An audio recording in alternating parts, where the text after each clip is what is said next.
Mengenai dana DAK untuk tahun 2020 ini difokuskan untuk COVID-19. Bahkan untuk tahun depan pencairan dana DAK diperkirakan masih untuk pandemi COVID. Hanya saja akan pembagian untuk pembangunan dan segala macam hal yang diperlukan untuk tahun depan. Dijelaskan oleh PEPD Bapeda Lebong Partono bahwa tahun 2021 saat ini sudah proses penginputan mulai dari tanggal 3 Juni dan besok 3 Juli terakhir tahap proses tersebut. Untuk COVID, dana DAK masih difokuskan, diprioritaskan seperti kesehatan serta untuk penanganan COVID. Akan tetapi, ada juga dana DAK yang dibagi untuk pembangunan dan segala macam yang dibutuhkan di tahun depan. Itu ada beberapa prioritas terutama kesehatan, itu difokuskan untuk penanganan COVID. Masih tetap untuk COVID Pak ya? Ya, untuk COVID sementara.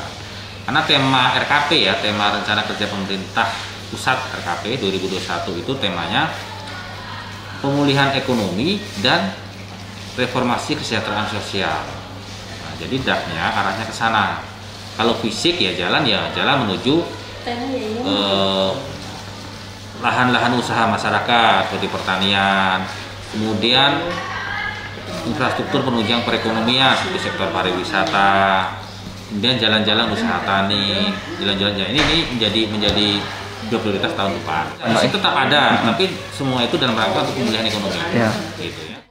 Kemudian untuk persentasenya tidak ada batasan dari pusat dan untuk kelengkapan data untuk saat ini sudah mencapai 70%. Serta untuk terakhir besok ditargetkan sudah 100% tahap kelengkapan dan akan diverifikasi oleh provinsi untuk kelengkapannya data tersebut. Dari kelengkapan kita, ketika nanti provinsi verifikasi memang sudah relevan, sudah cocok sesuai dengan rites kriterianya, diteruskan ke Kementerian KL di pusat. Dimas Kintan melaporkan.